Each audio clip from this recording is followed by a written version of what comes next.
you about the while loop. Now let's go ahead and see what does while loop do. First of all, let's see what is while loop. While loop is a loop that keep running if you give a statement. Uh, for example, like I don't know, like if you watch my last video, it's if statement, and we have seen that we do if statement, and if the test is true, it's gonna run the code. This while loop also same like that. Now let's look at an example. So here while loop, what happens is we do while, and here we do a comparison statement to do a test, and if the test is true, it's gonna run a particular code. So here inside of this one we write a code, and it's gonna execute it's gonna execute this code when the test is true, the same like if statement. But the thing is here it will keep on running. That's why we call loop. It's keep on running until the test become false. So let's look at an example of that. First, I'm gonna introduce an integer, and I'm gonna create a variable called, let's call it apple. Okay, and I'm gonna assign a number for this variable, that is 0. And inside of this while loop, I'm gonna do a test.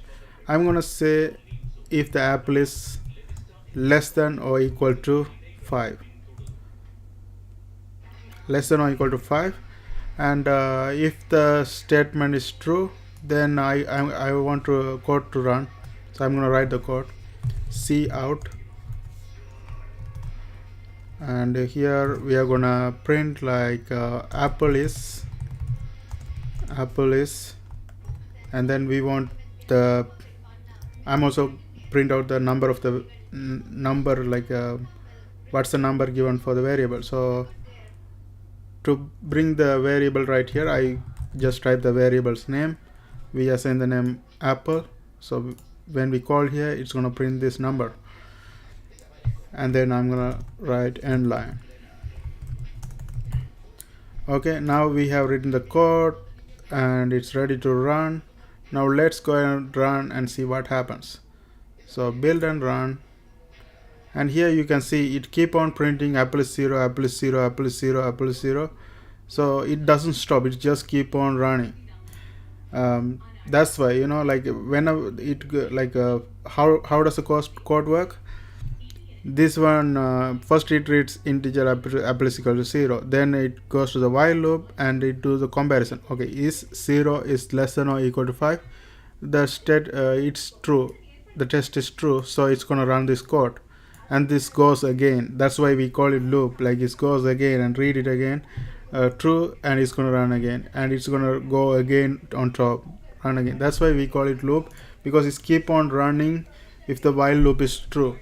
So if you want to stop this while loop at some point, you have to make it become false by any time. So how do we do that? Here we can do one more thing. So to make it finish at some point, to make it end at some point, we can put like something like apple is equal to apple plus 1. So here this is called increment operator. So what does it do is, like each time, so first apple is 0, we set the apple is equal to 0, so it's going to do the comparison. Okay, is apple is less than or equal to 5? Yes. So it's going to run this code and print out apple is 0. Then it goes to this one, because the while loop is not finished yet. While loop finishes after this curly bracket. So it goes this one, and it's going to equate apple is equal to apple plus 1. So here we had 0 plus 1, that's going to become 1. So it goes to 1. Now apple is 1, so it goes to while loop again. Is 1 is less than or equal to 5? Yes. So it's now apple is become 1, apple is equal to 1, apple is 1, right? So like that, it do the increment each time until this while loop become false. Now let's go and run this one and explain, so you can understand it a little bit better. Build and run this one, and here you can see start with 0. The reason is first it went to the, first we have integer apple is equal to 0, then we went to while loop it comparison, 0 is less than or equal to 5, that's true statement. So it's going to do this first, apple is 0. Then after it's done that, then only it's starting the first increment. So now apple is equal to apple plus 1. So 0 plus 1, that's equal to 1. So then it goes to the while loop again, right? So while loop is just happening in the while loop. It doesn't go to the integer again. So it keeps happening until the while loop becomes false. So it keep happening until 5. And after 5, what happens is, like let's say 5 here, what happens is 5 is less than or equal to 5. That's true statement, because 5 is not less than 5, but 5 is equal to 5. So one of them has to be true, less than or equal to. Like if it's equal to, it's gonna print. So okay, let me bring the code. Okay, so it's gonna print. So once it's printed, apple is 5. Then what happens is, apple is 5 plus 1, that is 6. Then it goes to here again. Is 6 less than or equal to 5? No. So the while loop becomes false at that point. Once it becomes false, then only it stops. Now the code finish at apple is equal to 5, because when it becomes 6, this test becomes false, right? And that's how while loop works.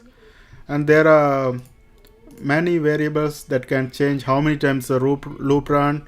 One is starting point, and the test, you can test set this test to like 10, and if you set it 10, it's gonna run 10 times, because until this apple become 10, this doesn't become false. So it's gonna run 10 times.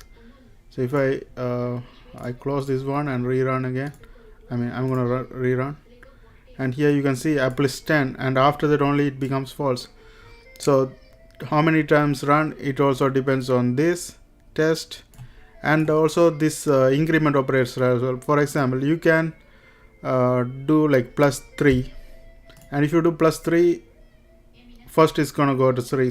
First is gonna print 0, and then it's gonna be 0 plus 3, that's gonna be 3. So it's gonna print, it's gonna check if 3 is less than or equal to 10. That's right. So apple is 3. That, like that, it's gonna happen. Let's look at that one. So if you build and run, it's gonna be apple 0, 3, 6, 9, and after that it becomes 12. 12 is not less than or equal to 10, so it's not gonna, while loop become false, so it's not gonna work. And that's it for this video, guys. Thanks for watching. See you guys on my next video.